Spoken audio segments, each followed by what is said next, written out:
What's up, guys? I'm back with another video. Hit that like button on the way in. We're going to talk about Abraham. How in the Bible he was mentioned as the patriarch of three major religions. That be Judaism, Christianity, and Islam.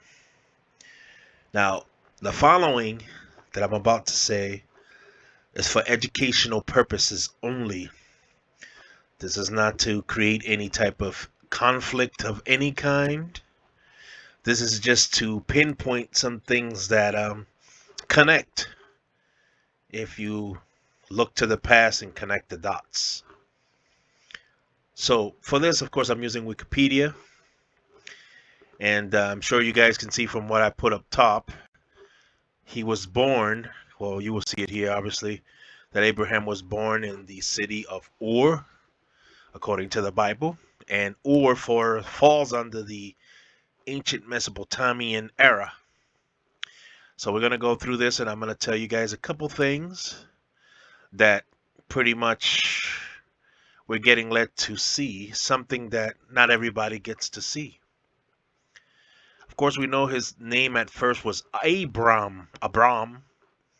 It's an Akkadian name. And then I guess after some type of covenant, perhaps, just like Jacob did at one point, after Abraham, of course, that the name changed. So his name became Abraham from Abram. Okay. So my point that I'm trying to get at is that he was born in Ur, the city of Ur, where the god Sin. Okay. His name was Nanna-Allah. Sometimes they call them Sin, and he is a moon god. And if you find it really interesting, even more interesting when you realize that the symbol of this moon god in the city of Ur, where Abraham was born, was a crescent moon.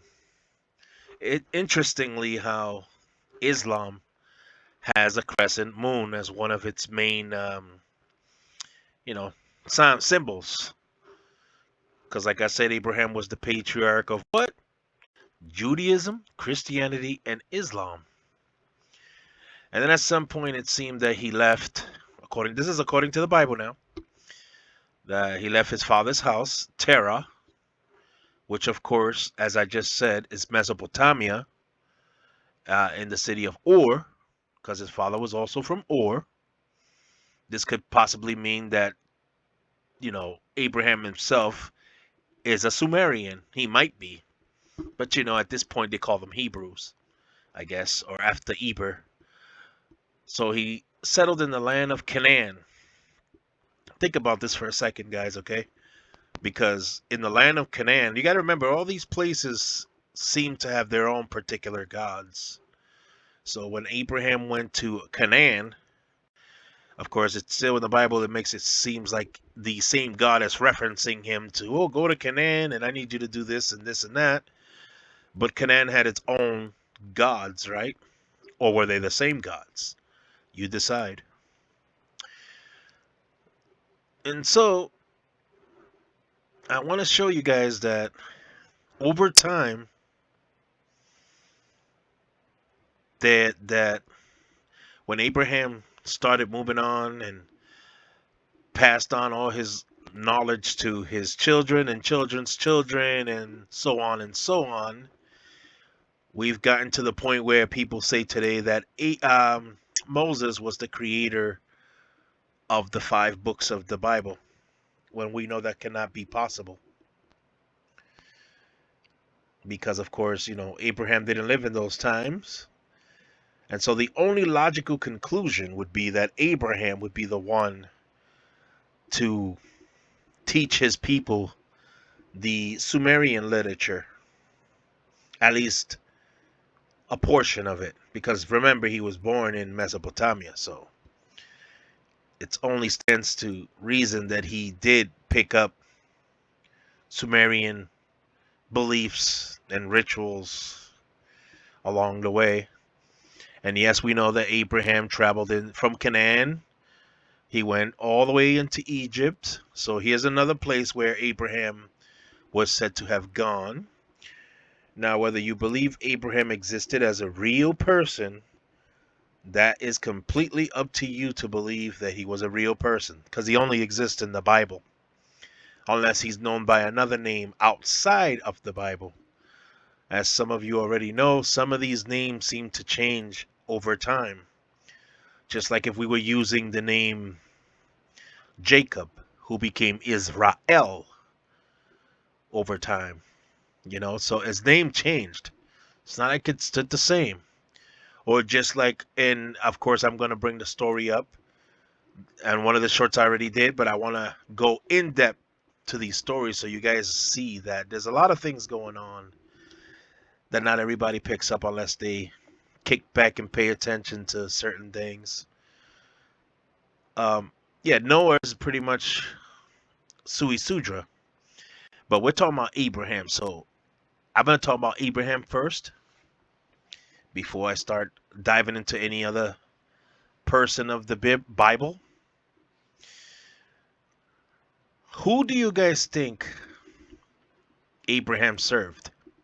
I mean, God-wise. Do you think he served Yahweh of the Bible? Which is possible, yes, of course. Do you think he served the Sumerian gods of ancient Mesopotamia? I mean, he did live in Ur. Do you believe that he served the Canaanite gods? He lived in Canaan as well. Not just Canaan, but he also, if you guys realize, before he left Ur, he also went to Haran, another city in Mesopotamia. And I mean, you're growing up in Mesopotamia, that means like growing up anywhere in the world where you are taught in beliefs, customs, and how the system works, blah, blah, blah, blah, blah. You guys get the point. But in this case, like I said, Abraham is only known from the Bible. And there's no like historic, there's nothing in history to prove that he existed. But that's your choice to believe. But if you still decide to use Abraham as the main founder of all these major religions, once again, it stands to reason that he come from the city of Ur. Did he serve these Sumerian gods? I believe he did. I believe his father did. I believe his mother did. I believe that at one point or another, these Sumerian gods, who over time, their names changed as, they left certain places. Like Abraham left, of course, from one spot, which was his homeland, his father's homeland, Ur, and he entered into Canaan. Then from that place, of course, he went into where? Egypt. So it does, even though that some of these stories may seem a little bit far-fetched, because at one point he's talking to supposedly the ruler of Egypt, or and they're talking about his wife. Why did you say that she was your wife and not your sister, or whatever? Why would he say it's his sister when it's his wife? So it's kind of weird to me how biblical stories are intermixed with reality to some degrees, but there's some changes that take place. Now, I do believe, once again, that eventually, these guys did serve the Sumerian gods, and then over time they changed their names, even to modern day times. Like I said, if you just heard me briefly, I just said that Abraham, who was born in Ur, in ancient Mesopotamia, okay, that was the city to the god Nanna and his wife Ningal. I know some people are like, what is he talking about? Well, if you research the origin of the city Ur, you'll realize that it's connected to ancient Mesopotamia. telling us that Abraham himself was a Mesopotamian before, he became known as a Hebrew. But I guess Hebrew came to be a later name. But you draw your own conclusions if you believe that he was not a Sumerian. I mean, he could have been. He was born in ancient Mesopotamia. And I know I'm repeating it because it's true. So there's a lot of things that they just don't tell us. Okay, let's go to Or for a second. As we see Book of Genesis, birthplace of the Jewish and Muslim patriarch Abraham. All right. And we know, of course, in Islam, he has a different type of name, Ibrahim, right there in Arabic.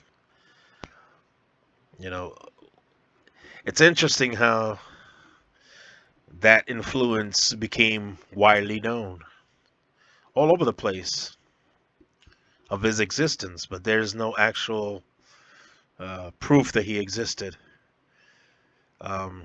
I personally believe that Abraham comes from a line of kings